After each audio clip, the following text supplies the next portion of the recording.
Happy What Should I Do Wednesday. I hope you guys are having a fantastic, magical, wonderful, beautiful Wednesday. I know I am. I slept really well last night for once. Thank God Almighty Jesus. Oh, so I have like tons of energy today and I'm being productive and suches, and I am just over the moon excited about it because I love those days. I love when I sleep well and like I feel good, because 95% of the time that's not the case. Like I've had night terrors or nightmares, or I just didn't sleep and insomnia reared its ugly head. And so when I have that one night where I get a lot of sleep and then I'm really productive the next day, it makes me really excited. So I got up today and took the kids to school and came home and did stuff around the house. And then I wrote up my first Spooky Movie Wednesday review, which I was really excited about doing. So you guys can check that out on the Facebook page, because I am really excited about the first of many movie reviews that are going to be coming on Wednesdays. And it's just been a great day so far. Needless, not saying it'll stay that way, but I'm hopeful and I'm positive. But we're not here to discuss all of that. We are here for What Should I Do Wednesday, where I answer all of your general paranormal related questions that you guys ask me, all up on the Facebook page. And we have a ton of them. Well, I wouldn't say a ton, but we have a good little list, and some of them may go kind of long, so I'm going to go ahead and get started. Okay, thanks, bye. Our first question is, what are your thoughts on curses, and can you be cursed by someone? I've said it once and I'll say it again. I think anything is possible. I think there is a lot of things in this world that not many people understand. And there are things in this world that some people sink their whole like mind, body, and soul into. I think curses and voodoo dolls and all of the things that go into that are very possible. I have never personally been cursed that I know of. There are days where I feel like it, and hell, I could have been. But I think it's very possible. I believe in them for sure. I mean, there's not much that I don't believe in when it comes to different or paranormal or supernatural. I think that anything is possible. Because when you stop believing in something, then I think that it opens the door to make the impossible seem possible, if that makes sense. So I think that, yes, I think that you can be cursed in a way. The effects that it has on you, I mean, I don't really know, but I think that it's really, really possible for people to be very in tune with a world that not everyone understands. And I think that the supernatural and the paranormal kind of open up the doorway for that. And so when it comes to doing enchantments and things in other languages and things with, you know, a specific meaning, if you're open and you're receptive to that world, then I think that it leaves you vulnerable and it leaves you open to maybe something that you don't want or don't want to experience, or something that you do want and do want to experience. But I think that, yes, I think that curses exist. You know, I think that there's always a reason for things going on in your life the way that they happen. I don't think that things just happen. I think that there's a reason behind every little thing that happens in your life. And, you know, you have those days and you have those weeks and you have those months and hell, you have those years where you're just like, can this please be over? Like, you can't catch a break.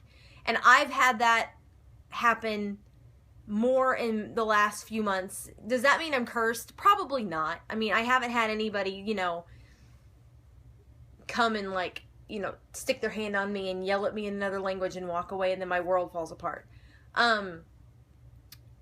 But I think that people who have messed with that kind of thing and kind of done, you know, black magic and voodoo and witchcraft, you know, I think that if it's done wrong and it's done with a malice, sinister foundation, then you are taking the chance of something happening in your life that you didn't want to happen. And that's just the chance you're taking. So yes, my thoughts on curses are they do exist. And yes, I believe that you can be cursed in some way, shape, or form by someone or something, if you put yourself in that position. Moving on. Why are spirits in mist form? So more often than not, you will hear of people explaining apparitions like as a mist or a gray-like mist or a figure-like mist. The word mist is used almost every time. As you may or may not know, spirits are made up of, we believe, electromagnetic energy, natural energy particles in the environment. So when spirits go to manifest, they use the energy in the air. And I think that when spirits manifest, the way that they can manifest based on what they're using out of the environment is in a mist-like form. It's very, very, very hard for a spirit to become an apparition in the first place. It's very hard for them to speak. It's very hard for them to make things move. It's very hard for them to make things, make a knock on the wall. And so it's kind of what we get. Large amounts of energy are used to create this mist-like form, and that is just their way of forming into something that we can see. A mist is the most basic thing that we can see with the human eye, and so therefore I think it's their way of manifestation. It's the easiest form for them to manifest to prove to us that they exist. So that is, in a nutshell, without going into like vast, massive amounts of detail, why spirits are always in a mist form. It's their easiest for them to manifest, for us to allow us to see them. Because it's sometimes maybe a little easier for them to form into a mist than it is for them to throw a book across the room.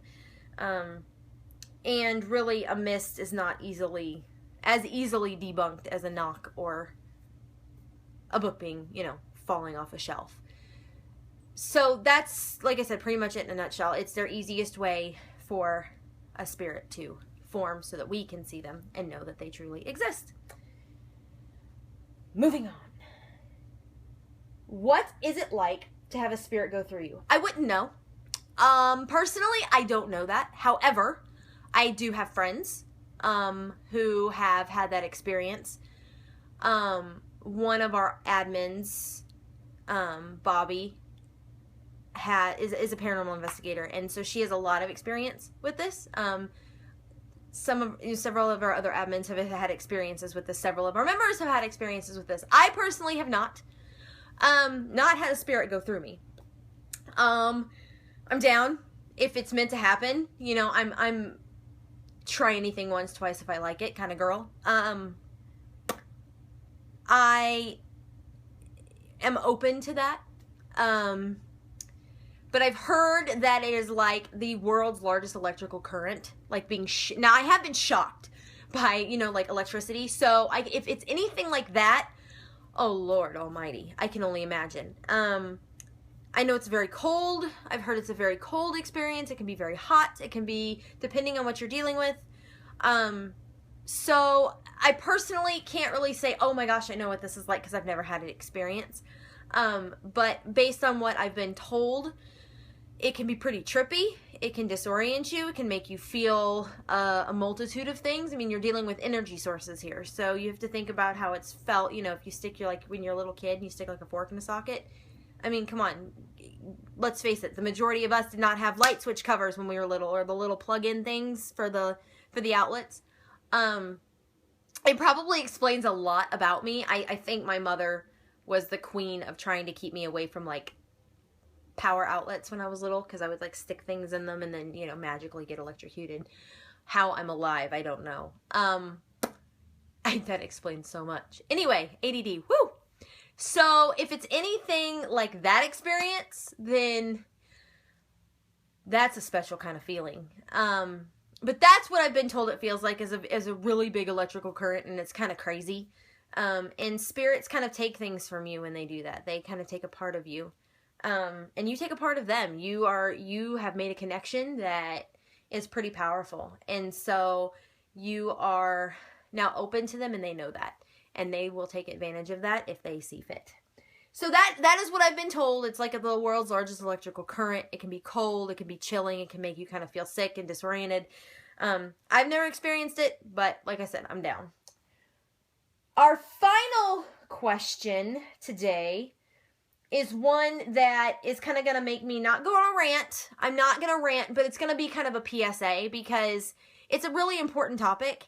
And as the paranormal world grows, this is going to be something that I think everybody needs to know about and learn about. And so I'm going to stress to you the importance of what I'm about to say.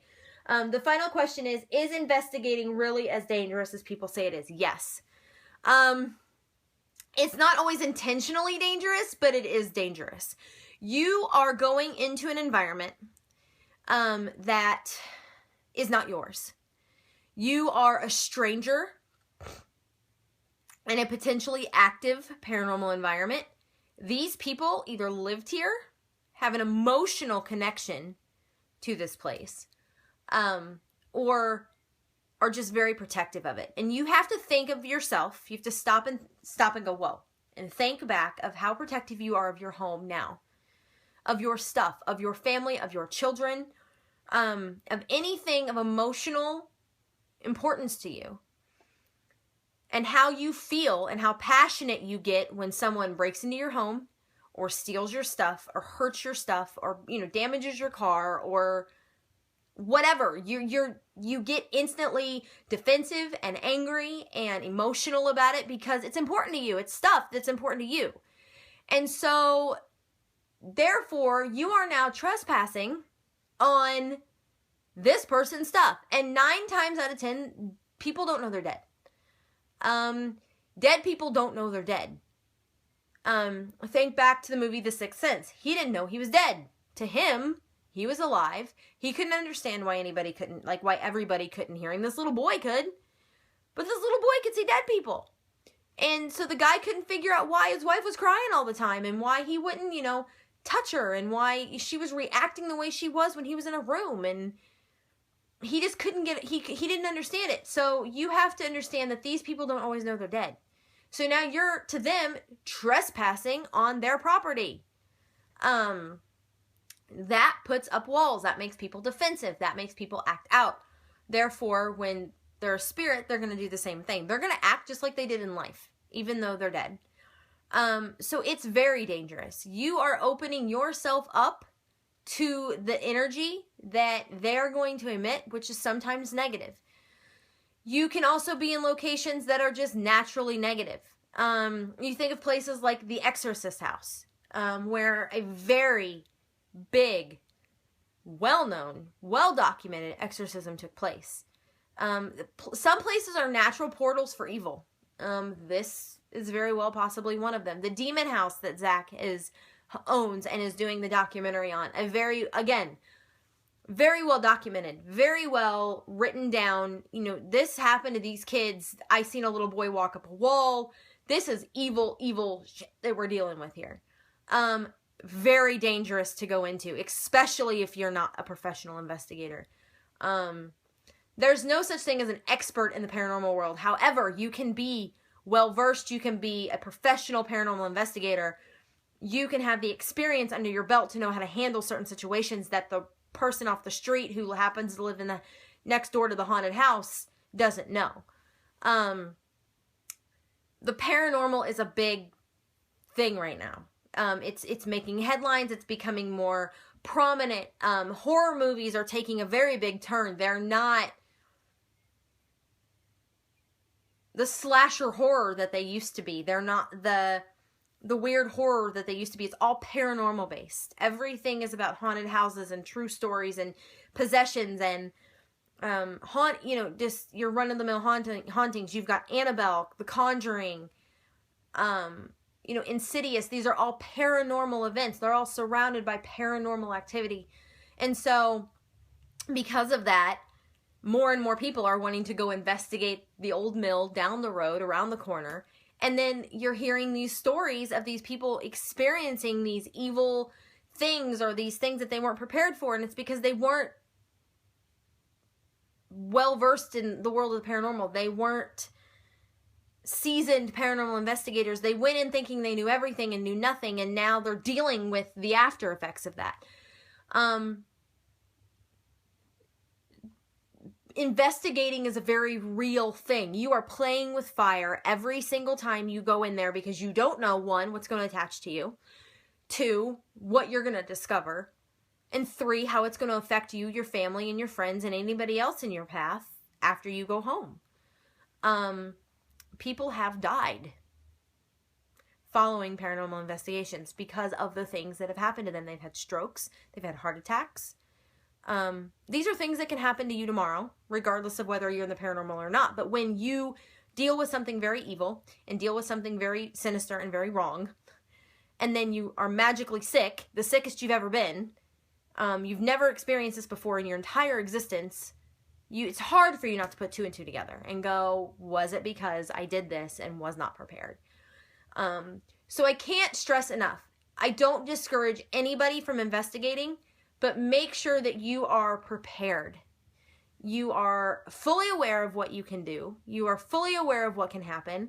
And if possible, take someone with you who has a little more experience. Don't be ashamed to take somebody with you who knows what the hell they're doing, because it could save you. It could save your life. It could save your family. It could save your existence from being in like this massive amount of turmoil for an X amount of time. So to answer the question, yes, it is dangerous. You are playing with fire. You are taking a chance. It's fun, but it's very dangerous, and you need to be prepared to handle whatever comes your way. So that is all I have for What Should I Do Wednesday. I will be back on Friday for Flashback Friday, where we recap one of our past episodes of Ghost Adventures, and I'm super excited for that video. Until then, stay happy, stay healthy, enjoy the springtime, or in my case, summertime temperatures that are outside, and I will see you guys on Friday. Much love and happiness.